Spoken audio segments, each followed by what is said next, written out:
If someone would have told you before this pandemic started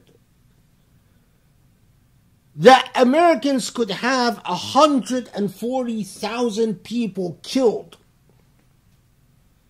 140,000 citizens killed, and fail to respond, would you have believed them? From my perspective as a Muslim, it fills me with anger and sorrow,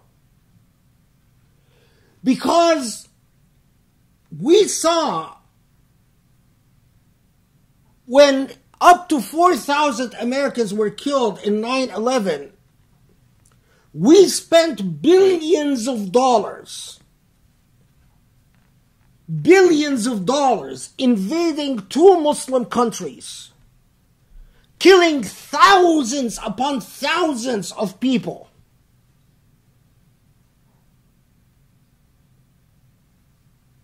When we started the war on terror, our government told us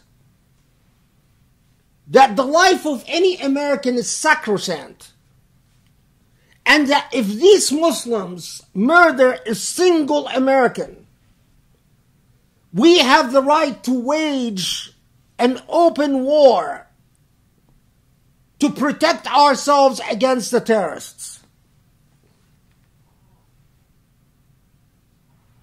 And billions of dollars were spent to wage this war. At least since 9/11, the Islamophobes have been beating the drums over and over. Muslims are dangerous because they could kill Americans. And because of that danger, we are justified in spending billions and billions of dollars arming ourselves, training ourselves, invading countries all around the world, maintaining military bases all around the world, applying black ops operations all around the world.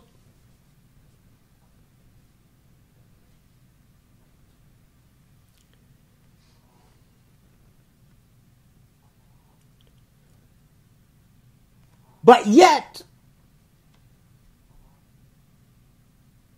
in this pandemic, we don't see anything coming close to what we spend on war being spent to defend Americans from an imminent, present enemy. Or is it that the coronavirus must be Muslim before we react? It doesn't seem to matter that thousands of Americans are dying. We did not institute the type of effective policies that were instituted by New Zealand, for instance. We didn't even come close to what Britain did. We even fail when compared to Italy and Spain. We fail miserably even when compared to Australia, leave alone Canada. When you compare the type of resources spent by countries like New Zealand, Canada, Australia, England, leave alone most European countries, but even China, when compared to the resources that China spent in fighting the virus to what we've done, we're a miserable failure. So how am I supposed to take it when since 2001, I've watched thousands of Muslims being slaughtered and killed, And I'm told that what justifies killing all these Muslims is the enormity of loss in 9/11. But then in 2020, as I see over 140,000 Americans killed, and yes, believe me, it's a matter of resources. If we spent the resources that New Zealand or Australia or Canada spent in fighting this pandemic, 140,000 Americans would not have died. It amazes me that in the country of human rights, that we have 70,000 infections a day. Just yesterday it was 70,000. And people are so casually talking about sending children back to school. Are you saying that we value human life so little that we're willing to risk the lives of our children just so that the economy can make the rich richer? What type of America? What type of America do we want? But most importantly, Muslims must understand that from an Islamic perspective, to treat a pandemic as you are on your own. If you get sick, well, hard luck, you're on your own, is thoroughly un-Islamic. Let me be very clear. When the Prophet ﷺ, he didn't just teach us that if you are in a town and there's a plague or a pandemic, neither enter this town or leave this town. But when a man who was ill with a highly infectious disease wanted to have an audience with the Prophet to give him his bay'ah, the Prophet promptly ordered this man to return back home and said, قَدْ بَايَعْنَاكَ. In other words, I took your oath of allegiance remotely, remote distance, via Skype of their time. But go back home. Your place is home. Understand that as a Muslim, if you knowingly or negligently cause the infection of others so that you have reason to believe that you are carrying corona, or through your misconduct because you were negligent when you were not supposed to be negligent.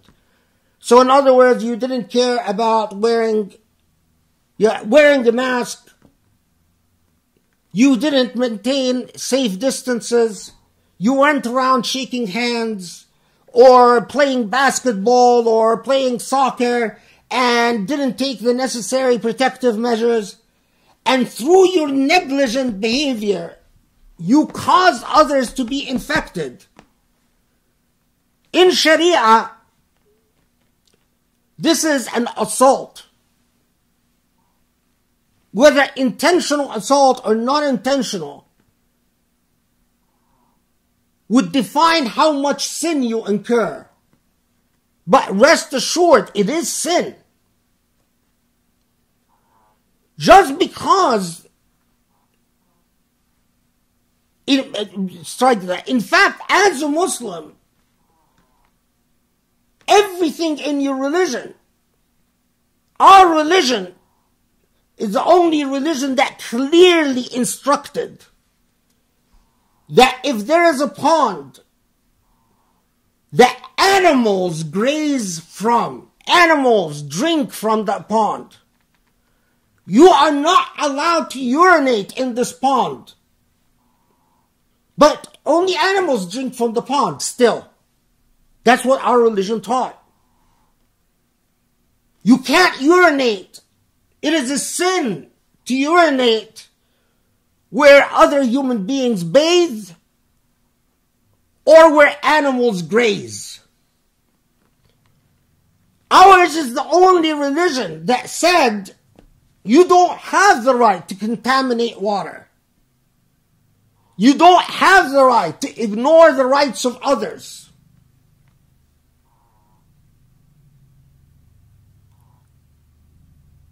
So can you imagine what type of obligations are upon you as a Muslim in a pandemic?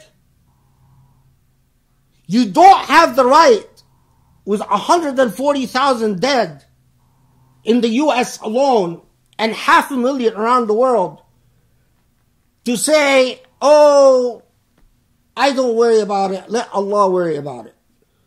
No, you worry about it, because that is your responsibility. And Allah will ask you when you meet Allah about whether you discharged your obligations. But this is about our duties as a Muslim, but also as citizens, as Muslims who are citizens. The failure of our government, and I don't care whether Republican or Democrat, that's not what I'm talking about. The failure of our government to protect its citizens, to invest the type of resources,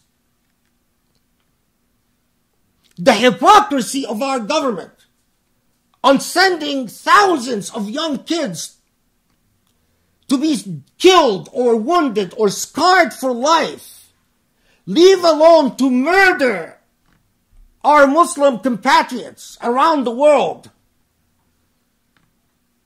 under the guise of fighting terrorism. Well, how about fighting the terrorism of a virus? Isn't that virus causing terror? To insist on the market standards and the values of the liberal free market in an age of pandemic is thoroughly classist and racist. Thoroughly racist. The response to this pandemic, if we are posing the right type of questions, the answers that come back are terrifying about the ailment of our American society. What ails our American society? I pray from all my heart that people wake up, because when human beings are devalued to that extent,